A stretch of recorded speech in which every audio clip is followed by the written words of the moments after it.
Welcome to the show. मैं हूं doctor Malik, आपका मेज़बान इस शो में, जो कि नूर टीवी पे पेश किया जाता है हर हफ्ते हर सैटरडे की शाम को 6 बजे से लेकर 7 बजे तक, इंग्लैंड के टाइम के मुताबिक, यूके के टाइम के मुताबिक। नाज़रीन, इस प्रोग्राम में मैं आपकी लाइव टेलीफोन कॉल्स लेता हूं और आपको इमिग्रेशन से मुतल्लिका जो आपके मसाइल हैं उन पे एडवाइस करता हूं। मेरी जो भी एडवाइस होती है वो बिल्कुल लेटेस्ट रूल्स की और लेटेस्ट कवानीन की रोशनी में होती है। अगर आपको कोई मसला दरपेश है तो आप भी इस प्रोग्राम में फ़ोन करके लाइव एडवाइस ले सकते हैं। नाजरीन, कॉल्स का प्रोग्राम का सिलसिला शुरू होते ही, बल्कि शुरू होने से पहले ही कॉल्स का सिलसिला शुरू हो जाता है। बेशुमार नाजरीन जिनकी तादाद हज़ारों में एयरलाइंस के ऊपर होते हैं। देखते हैं हमारे आज के पहले कॉलर कौन है। जी फरमाइए। अस्सलाम वालेकुम मलिक साहब। वालेकुम सलाम। मलिक साहब, मेरा केस वो लेगेसी के अंदर था और 4-5 साल हो गए, तो मैंने उसके अंदर दिया था अपने CUA के अंदर था वो मेरा केस था। फिर मेरे वकील ने वो नोटिस भेजा कि अगर 28 दिन के अंदर आप ना करेंगे तो हम कोर्ट में जाएंगे। तो हमने लेटर रिसीव किया तो उन्होंने ऐसा बोला कि हमें विद इन 6 मंथ के अंदर आपका काम कर डिसीजन देंगे।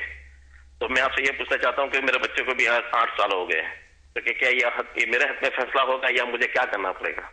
जी, आपकी कॉल का शुक्रिया। आप असल में दोनों कैटेगरीज में आते हैं। एक तो आप लेगेसी में भी आते हैं, तो अगर बच्चे की बेस पे अप्लाई करें तब भी आपका स्टे हो जाएगा। लेकिन अगर बच्चे की बेस पे अप्लाई करें तो आपको फ़ी भरना पड़ेगी और 3-1 महीने में श्योर है कि आपको यहाँ पे 3 साल का स्टे मिल जाएगा। लेकिन चूंकि ऑलरेडी लेगेसी में आपका केस चल रहा है, लिहाजा चांसेज हैं कि लेगेसी में आपका हो जाएगा। तो लेगेसी ये भी चांसेज हैं कि लेगेसी में हो सकता है कि आपको 3 साल के बजाय इंडेफिनिट स्टे दे दें। सो मेरा आपको ये मशवरा है कि खामोशी से इंतजार करें और कभी कभी उनको रिमाइंडर डाल दिया करें। चूंकि अभी काफ़ी सारे ऐसे केसेस हैं जो कि लेगेसी में पेंडिंग पड़े हुए हैं, तो उनके फैसले हो रहे हैं। तो मुझे यकीन है कि आपके केस का भी जल्दी फैसला हो जाना चाहिए। कॉल का शुक्रिया। नाजरीन, बढ़ते अगले कॉलर की तरफ। जी फरमाइए। वालेकुम सलाम। मेरी वाइफ अप्लाई हुई थी मार्च में और वो रिफ्यूज हो गई है, तो अभी क्या करना है? जी, आपकी कॉल का शुक्रिया। अगर तो आपकी वाइफ का केस रिफ्यूज़ हुआ है, मैं उसमें मुझे लगता है कि कहीं बाहर से उसने वीज़े के लिए अप्लाई किया था, रिफ्यूज़ हो गया। अगर रिफ्यूज़ हो जाए तो आप 28 दिन के अंदर अंदर अपील कर सकते हैं। तो मेरा आपको ये मशवरा है कि 28 दिन के अंदर अंदर अपील कर दें। तो अगर आप यूके में और यहाँ से एप्लीकेशन रिफ्यूज़ हुई है, फिर किसी वकील से मशवरा करें, फिर भी आप इसको आगे कोर्ट में ले जा सकते हैं। कॉल का शुक्रिया। नाज़रीन, देखते हैं अगले कॉलर कौन है। जी फरमाइए। हेलो जी। नमस्कार जी। जी नमस्ते। It's about I am here. यहाँ पर मैं स्पाउस वीजा पर हूँ और 27 मंथ का वीजा मिला है। तो ये श्योरिटी नहीं होती है। मैं यहाँ पर 2010 दिसंबर में आई हूँ। ये श्योरिटी नहीं है कि 1 साल में कितना मैं बाहर यूके ट्रेवल कर सकती हूँ। इसका क्या गाइडलाइंस है? जी, आपकी कॉल का शुक्रिया। असल में इसमें इमिग्रेशन रूल्स में कोई ख़ास इसकी एक्सप्लेनेशन नहीं है कि आप कितना अरसा बाहर रहें, बल्कि इसमें एजम्पशन ये की जाती है, बावर ये किया जाता है, समझा ये जाता है कि आप most of the time UK में रहेंगे। यानी साल में तकरीबन आप 9-10 महीने यूके में रहेंगे। अगर हॉलीडेज़ के लिए बाहर जाना चाहें तो जा सकते हैं। तो जब ये रूल बनाए गए थे उस वक्त ये नहीं लिखा था मैक्सिमम कितना बाहर रह सकती हैं, लेकिन कोशिश करें कि ज़्यादा अरसा यूके में रहें, बाहर ज़्यादा अरसा ना रहें। कॉल का शुक्रिया। नाज़रीन, देखते हैं हमारे अगले कॉलर कौन है। जी फरमाइए। नमस्कार मलिक साहब। जी नमस्कार। मलिक साहब, मैं दीपक बोल रहा हूँ। मेरे को 5 साल का एंट्री क्लियरेंस मिला था 2008 में, जो अब जनवरी फरवरी में खत्म होने वाला है। लेकिन मैं 7 हफ्ते बाद आया था यूके में, और मेरा बच्चा और मेरी जो पत्नी है वो आए थे तकरीबन 14 हफ्ते बाद। तो जो ILR के लिए होम ऑफिस की रिक्वायरमेंट होती है 5 साल के लिए, मैं उसके लिए क्वालिफाई करता हूँ या नहीं? जी, आपकी कॉल का शुक्रिया। हाँ, अगर आप एप्लीकेशन करें तो उसमें कोई फ़र्क नहीं पड़ता, इंडेफिनिट स्टे के लिए अप्लाई कर सकते हैं। और वाइफ और बच्चों का भी यही है कि अगर वो 2 साल से ज़्यादा यूके में आपके साथ रहे हों तो आप उनके इंडेफिनिट स्टे के लिए अप्लाई कर सकते हैं। तो आप life in UK test pass कर लें और आपकी वाइफ भी life in UK test pass कर लें, तो आप वीज़ा ख़त्म होने से थोड़ी देर पहले यानी 2-1 वीक पहले अप्लाई करें। मुझे यकीन है आपको इंडेफिनिट स्टे मिल जाएगा। कॉल का शुक्रिया। नाज़रीन, बढ़ते अगले कॉलर की तरफ। जी फरमाइए। हेलो जी, मुझे लगता है ये कॉल ड्रॉप हो रही है। देखते हैं हमारे अगले कॉलर कौन है। जी फरमाइए। हेलो, अस्सलाम वालेकुम। जी फरमाइए। डॉक्टर मलिक से बात? जी हाँ, आप थोड़ा जोर से बात करें। हेलो, अस्सलाम वालेकुम। वालेकुम सलाम। मैं कजन है, उन्होंने यूरोपियन नेशनल से शादी की है। तो हेलो। जी हाँ, आप बात करती रहें। उन्होंने यूरोपियन नेशनल से शादी की है, तो 3 साल उनकी शादी रही है, एक बेटी भी है उनकी। लेकिन अब उनकी डाइवोर्स हो गई, तो क्या वो अभी इंडेफिनिटली अप्लाई कर सकते हैं? तो हस्बैंड की नेशनलिटी क्या थी? उनके 5 साल का उनका वीजा है। नहीं, तो हस्बैंड की नेशनलिटी क्या थी, क्या है? वो पाकिस्तानी। ठीक, आपकी कॉल का शुक्रिया। असल में 5 साल का वीज़ा आमतौर पर नहीं देते हैं, वो अगर किसी की EU सिटीजन के साथ शादी हो तो फिर उनको 5 साल का वीज़ा देते हैं। तो अगर उसको 5 साल का वीज़ा मिला है तो 3 साल के बाद डिवोर्स हो गया और बच्चा भी है, हाँ वो अप्लाई कर सकती है।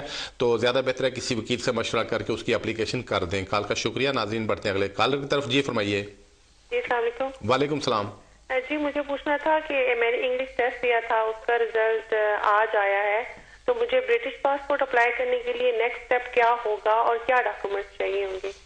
जी आपकी कॉल का शुक्रिया। अगर आपने इंग्लिश टेस्ट दिया, उससे लगता है कि ब्रिटिश पासपोर्ट, बात की बात है, पहले आपको ब्रिटिश नेशनलिटी के लिए अप्लाई करना पड़ेगा। तो अगर तो आप उसके लिए क्वालिफाई करती हैं तो उसकी नेशनलिटी के लिए तो उसकी 851 फ़ी है और साथ आपका लाइफ इन यूके की ज़रूरत पड़ेगी और साथ जो थोड़े बहुत मुतलका पेपर्स हैं वो लगाकर अप्लाई करना पड़ेगा। और इसमें तकरीबन 2 से 3 महीने लगते हैं नेशनलिटी मिलने में।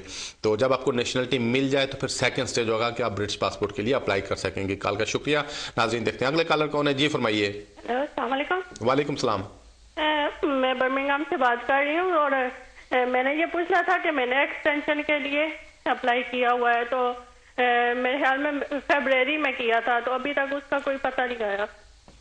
जी आपकी कॉल का शुक्रिया। आमतौर पर जैसी एप्लीकेशन, अगर आप तो लीगल हो यूके में और एप्लीकेशन करें तो होम ऑफिस वालों का टारगेट होता है कि वो 13 वीक्स में, 13 वीक में यानी 3 महीने में उस केस का फैसला कर देते हैं। लेकिन जो कि पिछले दिनों ओलंपिक्स होते रहे, इसकी वजह से होम ऑफिस पे थोड़ा ज़्यादा काम का बोझ था, इस वजह से वो जो एप्लीकेशन थे उनके फैसले 6 महीने में हो रहे हैं।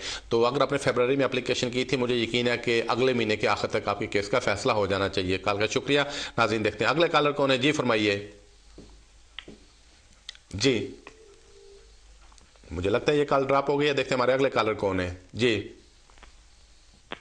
जी फरमाइए। हाँ जी अस्सलाम वालेकुम। वालेकुम सलाम।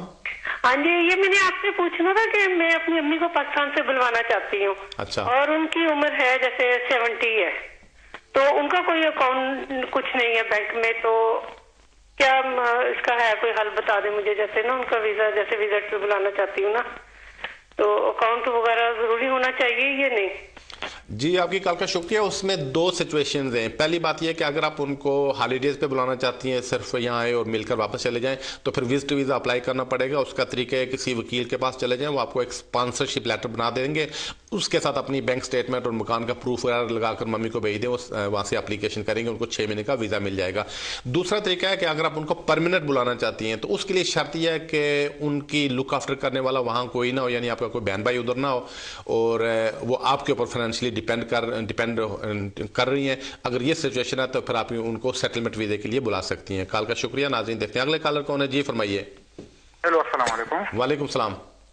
जी मैंने बस सिर्फ ये सवाल पूछना था, मेरी बेगम जो है मतलब अभी अक्टूबर 2011 में इधर आई थी, तो इनकी इंडेफिनिट के लिए जब मैं अप्लाई करूंगा तो वो कह रहे कि रूल चेंज हो रहे हैं, वो ब्रिटिश नेशनलिटी के लिए यूके लाइफ टेस्ट पास करना होगा, तो इंडेफिनिट के लिए जब मैं अप्लाई करूंगा तो उनकी पुरानी रूल्स पर होगा कि नए रूल्स पर होगा? जी आपकी कॉल का शुक्रिया। असल में जो आदमी शादी करके यहाँ आए तो उसमें इस वक्त तो रूल ये है कि उसको इंडेफिनिट स्टे के लिए जब अप्लाई करता है तो उस वक्त लाइफ इन यूके टेस्ट की ज़रूरत होती है या इंग्लिश टेस्ट की ज़रूरत होती है, ESOL फॉर सिटीजनशिप। लेकिन गवर्नमेंट ने ऐलान किया कि अगले साल अक्टूबर से उनको इंग्लिश टेस्ट भी पास करने की ज़रूरत पड़ेगी लाइफ इन यूके के अलावा। उस सिलसिले में अभी डेट भी कोई अनाउंस नहीं हुई है, तो फाइनल डिटेल्स भी नहीं आई हैं। तो आप चेक करते रहिए प्रोग्राम, जो ही इस सिलसिले में कोई इन्फॉर्मेशन आई तो हम इस प्रोग्राम में बता देंगे। कॉल का शुक्रिया। नाज़रीन देखते हैं हमारे अगले कॉलर कौन है। जी फरमाइए। अस्सलाम वालेकुम। वालेकुम सलाम। डॉक्टर मालिक साहब जी। जी अच्छा, वो मेरे लड़के की शादी हुई थी, उनको 2.5 साल हो गए। अच्छा, तो उसका कोई मसला तो नहीं पड़ेगा अगर अभी हम एप्लीकेशन देना चाहते हैं? तो उसका ये मसला तो नहीं है कोई कि इतनी देर क्यों लगा दी हमने? जी आपकी कॉल का शुक्रिया। हाँ, इमिग्रेशन वाले ये बात ज़रूर उठाते हैं कि जब शादी हुई है, आमतौर पर शादी का ये मकसद होता है कि फौरी तौर पर लोग अपने हस्बैंड या बीवी के लिए अप्लाई करते हैं, लेकिन अगर उसमें साल, 1.5 साल, 2 साल डिले कर लें तो ये चीज़ आपके खिलाफ जाती है। तो आमतौर पर इमिग्रेशन वाले कहते हैं कि आपकी शादी चल नहीं रही है, तो बहरहाल आपने पहले अप्लाई कर देना चाहिए था। कॉल का शुक्रिया। नाज़रीन देखते हैं हमारे अगले कॉलर कौन है। जी फरमाइए। हेलो जी सर, नमस्ते सर जी। ऐसा है कि मुझे ना, मैंने वीजा अप्लाई किया हुआ है मुझे 2 महीने हो चुके हैं वीजा अप्लाई किए और उनका मुझे लेटर भी आया हुआ है। क्या मुझे वीजा देंगे या नहीं देंगे? जी, आपकी कॉल का शुक्रिया। मुझे नहीं पता आपको वीज़ा देंगे या नहीं देंगे। अगर आपने एप्लीकेशन की है तो उसकी जो रिक्वायरमेंट्स होती हैं, यानी उसकी जो ज़रूरत होती है, जिस चीज़ की ज़रूरत होती है, अगर वो सारी रिक्वायरमेंट्स आपने पूरी की हों तो फिर तो आपको वीज़ा दे देंगे। आपसे उनके दुश्मनी तो कोई नहीं है। तो आप ये चेक कर लें कि आपने रिक्वायरमेंट सारी पूरी की हैं या नहीं की हैं। तो आमतौर पर इस केस का फैसला 3-1 महीने में हो जाता है। तो मुझे लगता है नेक्स्ट फ्यू वीक्स में आपके केस का डिसीजन आ जाएगा। कॉल का शुक्रिया। नाज़रीन, देखते हैं अगले कॉलर कौन है। जी फरमाइए। नमस्ते जी। जी नमस्ते। अभी मैं पोस्टली वर्क वीजा पे हूँ। मैं एक्सटेंड करना चाहता हूँ, बिजनेस चेंज करना चाहता हूँ, बिजनेस एंटरप्रेन्योर वीजा के लिए। ठीक। तो वो मेरे को बताएंगे आपको, वो जो एसेट दिखाने 50,000, वो हम किसी के भी अकाउंट में थर्ड पार्टी के दिखा सकते हैं? जी, आपकी कॉल का शुक्रिया। ज़्यादा बेहतर है कि बैंक आपके अपने बैंक में पैसे हों, किसी की थर्ड पार्टी वो इमिग्रेशन वाले बिलीव नहीं करेंगे। वहाँ एक प्रोविजन है थर्ड पार्टी की, लेकिन वो मुराद ये है कि अगर बाप बेटे के बैंक में पैसे हों तो चलो ठीक है, बेटा यूज़ कर सकता है बाप के या माँ के अकाउंट में, वो तो करीबी अगर फैमिली मेम्बर हो वो तो ठीक है, लेकिन वैसे किसी और के पैसे वो एक्सेप्ट नहीं करेंगे। तो ज़्यादा बेहतर है कि अगर आप अप्लीकेशन करना चाहते हैं पैसे आपके बैंक में हो, और ये भी ध्यान में रखें कि जो ही आपका वीज़ा लगता है तो आपको फौरी तौर पर बिजनेस यहाँ पे शुरू करना पड़ेगा। कॉल का शुक्रिया। नाज़रीन, देखते हैं हमारे अगले कॉलर कौन है। जी फरमाइए। हेलो जी। मैंने कुछ सवाल करना था। जी फरमाइए। मेरी बेटी है यहाँ, उसके पास यूके पासपोर्ट है। अच्छा। और तकरीबन यूके में रहे, उसके बाद उसके हस्बैंड जो है बीमार हो गए, पाकिस्तान चली गई। उसके छोटे बच्चे भी हैं, बड़े भी हैं। हस्बैंड जो है तकरीबन इलाज के बाद वो हस्बैंड फौत हो गए। अभी आपका सवाल क्या है? सवाल ये है कि हस्बैंड मौजूद नहीं है, बच्चे जो छोटे हैं वो वापस आने के, छोटे बच्चों को ला सकते हैं यहाँ? वो अपने बच्चों को लाना चाहते हैं? जी, छोटे उम्र के बच्चे 17 साल का है, क्या एक 4 साल का। जी, आपकी कॉल का शुक्रिया। असल में उसमें मेंटेनेंस की आ जाती है, जो है शर्त बेसिकली है कि अगर कोई आदमी यहाँ पे सेटल है, ब्रिटिश नेशनल है या उसके पास इंडेफिनिट स्टे है, अगर वो अपने बच्चों को लाना चाहता है तो बिल्कुल आ सकता है, लेकिन उसमें मेंटेनेंस है कि वो इस काबिल हो कि बच्चों को यहाँ पे मेंटेन और अकोमोडेट कर सके without recourse to the public fund, यानी गवर्नमेंट से कोई मदद लिए बगैर उनको अगर यहाँ पे अफोर्ड कर सकता है तो उनको ला सकता है। कॉल का शुक्रिया। नाज़रीन, बढ़ते अगले कॉलर की तरफ। जी फरमाइए। वालेकुम सलाम। जी, मैं मिसेज गहीर बोल रही हूँ, मिर्जापुर से बात कर रही हूँ। जी फरमाइए। मैंने भी पूछना था, मैं अपनी अम्मी को पाकिस्तान से विजिट के लिए बुलवाना चाहती हूँ। उनकी एज 70 है। तो इधर मैंने बात की, वो कहते जी उनका अकाउंट होना चाहिए उधर पाकिस्तान में, कोई बैंक बैलेंस होना चाहिए। अब इस एज में कैसे हो सकता है ये बैंक बैलेंस और इतनी उम्र में? जी, आपकी कॉल का शुक्रिया। नहीं, उनका बैंक बैलेंस होना ज़रूरी नहीं है। असल में इमिग्रेशन वाले पहली बात वो ये देखते हैं कि इनका खर्चा कौन उठाएगा। तो अगर आप उनको स्पॉन्सर करना चाहती हैं, अगर आप उनका खर्चा उठाना चाहती हैं तो वो आपके बैंक में पैसे होना चाहिए। तो उनका अगर बैंक बैलेंस नहीं है कोई ज़रूरी नहीं है। वैसे अगर किसी का वहाँ पे बैंक बैलेंस हो तो बेशक स्टेटमेंट दिखा दें, लेकिन अगर नहीं है तो कोई देना ज़रूरी नहीं है। तो इमिग्रेशन वाले भी एक्सेप्ट कर लेंगे कि 70 ईयर्स ओल्ड अगर कोई लेडी है तो उसका दायरा बैंक अकाउंट नहीं होगा। लोग ऑपरेट नहीं करते हैं बैंक अकाउंट, तो आप उसके बगैर ही अप्लाई कर दें, अकाउंट्स की कोई जरूरत नहीं है। कॉल का शुक्रिया। नाज़रीन, देखते हैं हमारे अगले कॉलर कौन है। जी फरमाइए।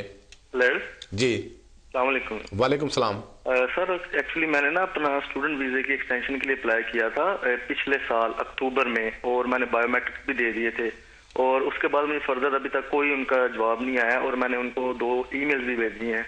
तो उसका क्या हाल है? मैं किस तरह मसलन अपना पासपोर्ट को ट्रेस आउट कर सकता हूँ?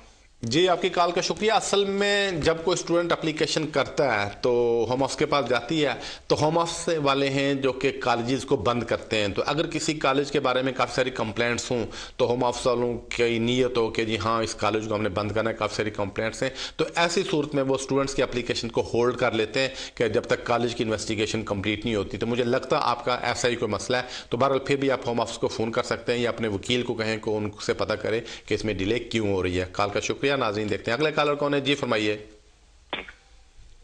जी जी। वालेकुम सलाम। जी, मैं यासर बोल रहा हूँ मैनचेस्टर से। मैं पूछना चाहता हूँ कि स्टूडेंट वीजा के लिए क्या उनका वर्क की इजाजत हो गई है या नहीं हुई, या कब तक हो सकती है?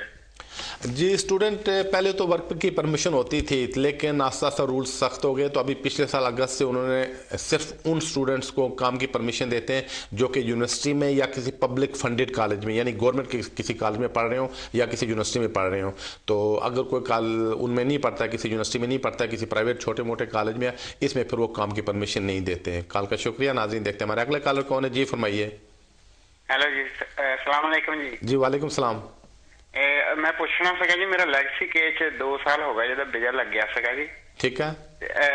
ਫਿਰ ਮੈਂ ਜਿੱਦਾਂ ਮੇਰੇ ਜਿਹੜਾ ਲਾਇਸੈਂਸ ਉਹਦੇ ਤੇ 6 ਪੁਆਇੰਟ ਉਹਦਾ ਇਫੈਕਟ ਪਊਗਾ ਜੀ, मैं ਹੁਣ ਅਪਲਾਈ ਕਰਦਾ।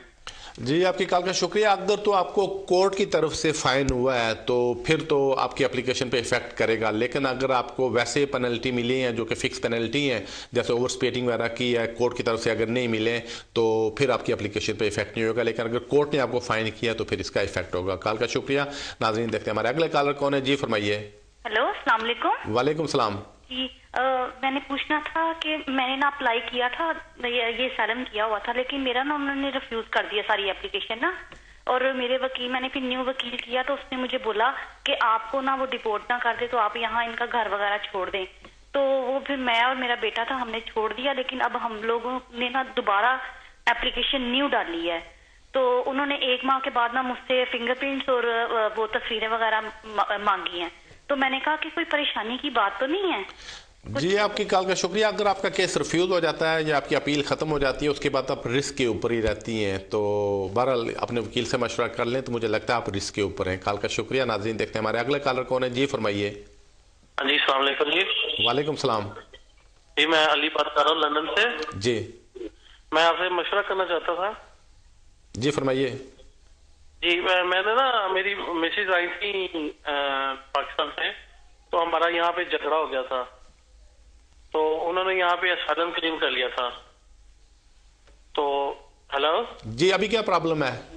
हाँ जी, अब मैं सोच रहा था कि अब हमसे हमारी मिसेज के साथ सुलह हो रही है, तो मैं ये सोच रहा था कि इसका कैसे होगा, कोई सिस्टम बन सकता है कि नहीं? आपका लीगल स्टेटस क्या है यहाँ पे? मैं यहाँ पे विजिट पे आया था।